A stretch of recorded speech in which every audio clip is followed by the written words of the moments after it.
It's certainly not the biggest bowl game of the year, but history will be made in the Pinstripe Bowl as Boston College takes on Nebraska. Boston College, with a win, would clinch their first 8-win season since 2009, while Nebraska is finally back in the postseason, back in a bowl game for the first time since 2016. They can clinch their first bowl victory since 2015 and can clinch their first winning season since 2016. Massive stakes on the line, history on the line for both these programs. The million-dollar question is, who's going to make it? So welcome back to the Gridiron Expert, guys. We're so glad you could join us today to break down this battle between the Eagles and the Cornhuskers. As always, please continue to like, comment, subscribe, share our videos, and check out everything down in the description below. That includes our website, thegridironexpert.com, home of those exclusive expert picks, and our holiday special that would give you every single bowl game spread pick and all of our NFL picks for the rest of the year for one extremely low price. We have hit over 60% of our postseason bets each of the last 6 years. We're going to make it 7 by the end of this year. We are looking forward to continue our winning ways. We're coming off an undefeated week in the NFL, so things are looking really, really good over on Expert Picks. We want you to take advantage of those and become a member of our GE Nation today.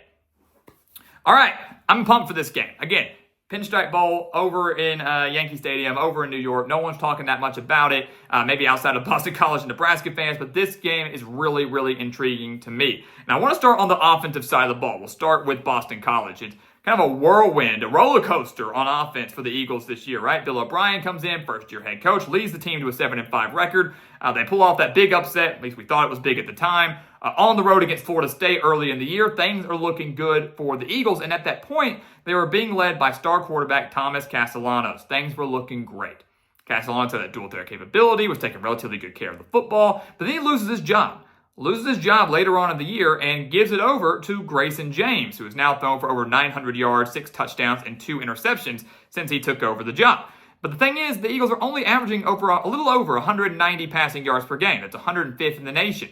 The running game is what they want to lean on. The Eagles are averaging over 176 rushing yards per game, led by Kai Robichaud, who has over 700 yards and 10 touchdowns on the year.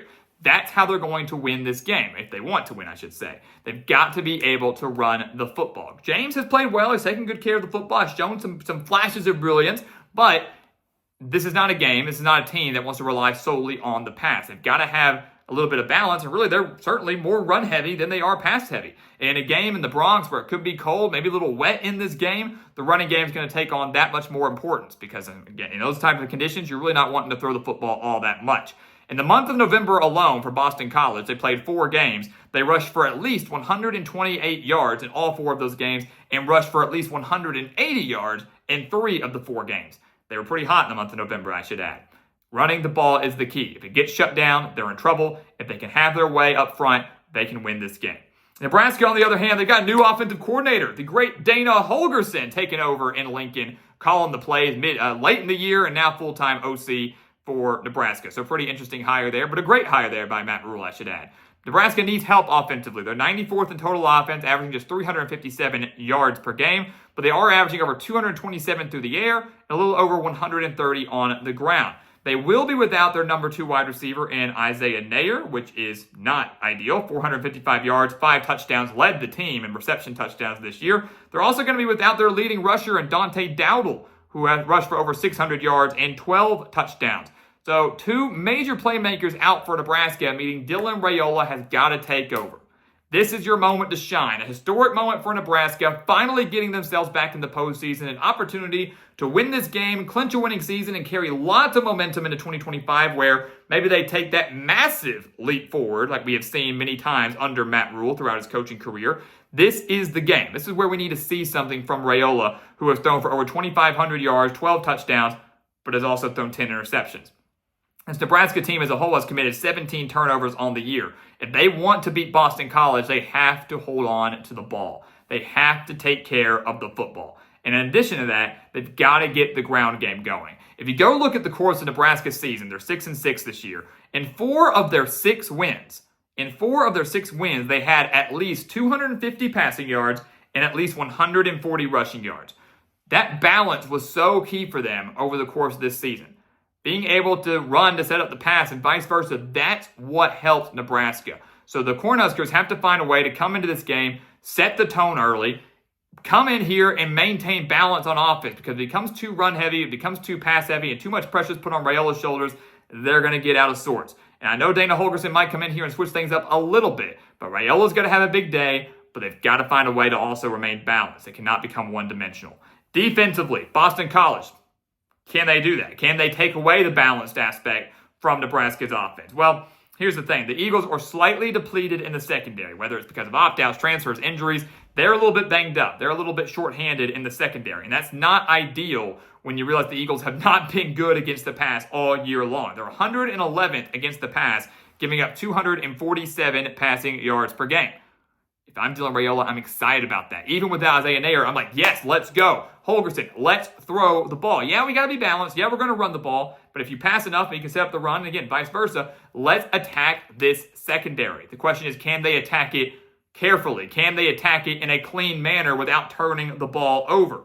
Boston College's running defense has been pretty stout. Only 113 rushing yards per game. That's 20th in the nation. So they're pretty strong up front stopping the run, which could take away that balanced aspect.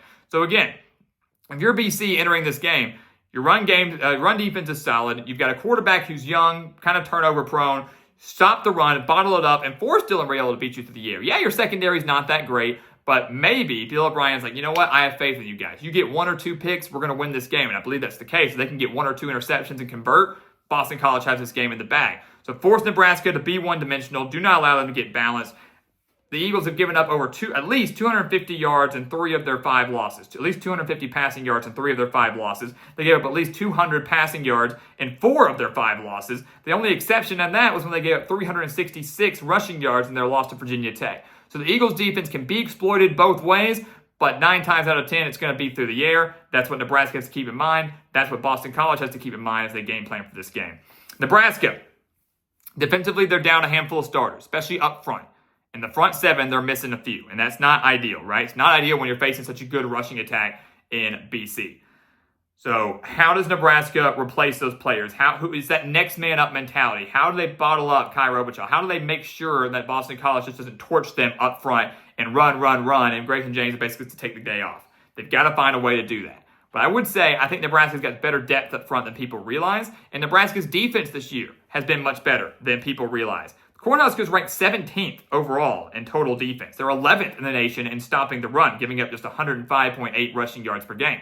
So even with a handful of starters missing up front on the defensive line and the linebacking core, I do expect Nebraska to remain pretty stout.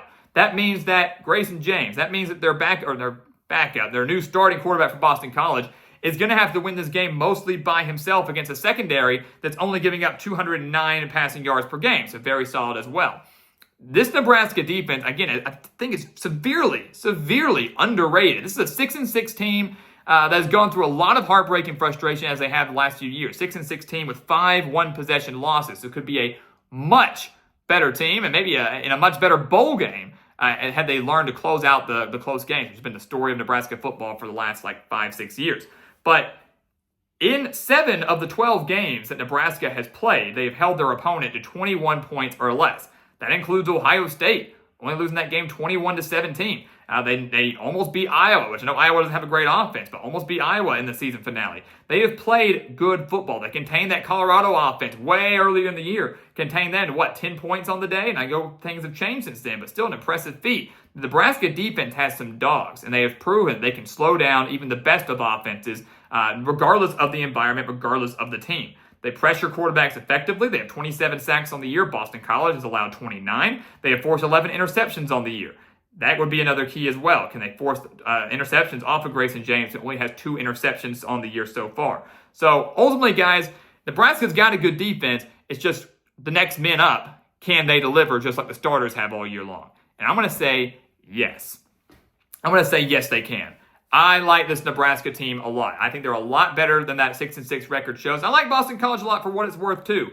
But right now, I do not have a lot of faith in Boston College's secondary. I think Raiola goes out there and shines in this game. I think Nebraska defense steps up much better than maybe people expect. They bottle up that Boston College run game. They force James to win the game through the air. He does have a couple big-time plays, but not big enough. It's close. It comes down to the final few minutes of the fourth quarter, but Nebraska will prevail, and the Cornhuskers will clinch a winning season for the first time since 2016. They will win a bowl game for the first time since 2015, and they will carry tons of momentum into 2025, while Boston College, unfortunately, will continue to search for their first 8-win season since 2009. Delayed maybe just one more year, because I will say the future is very bright under Bill O'Brien.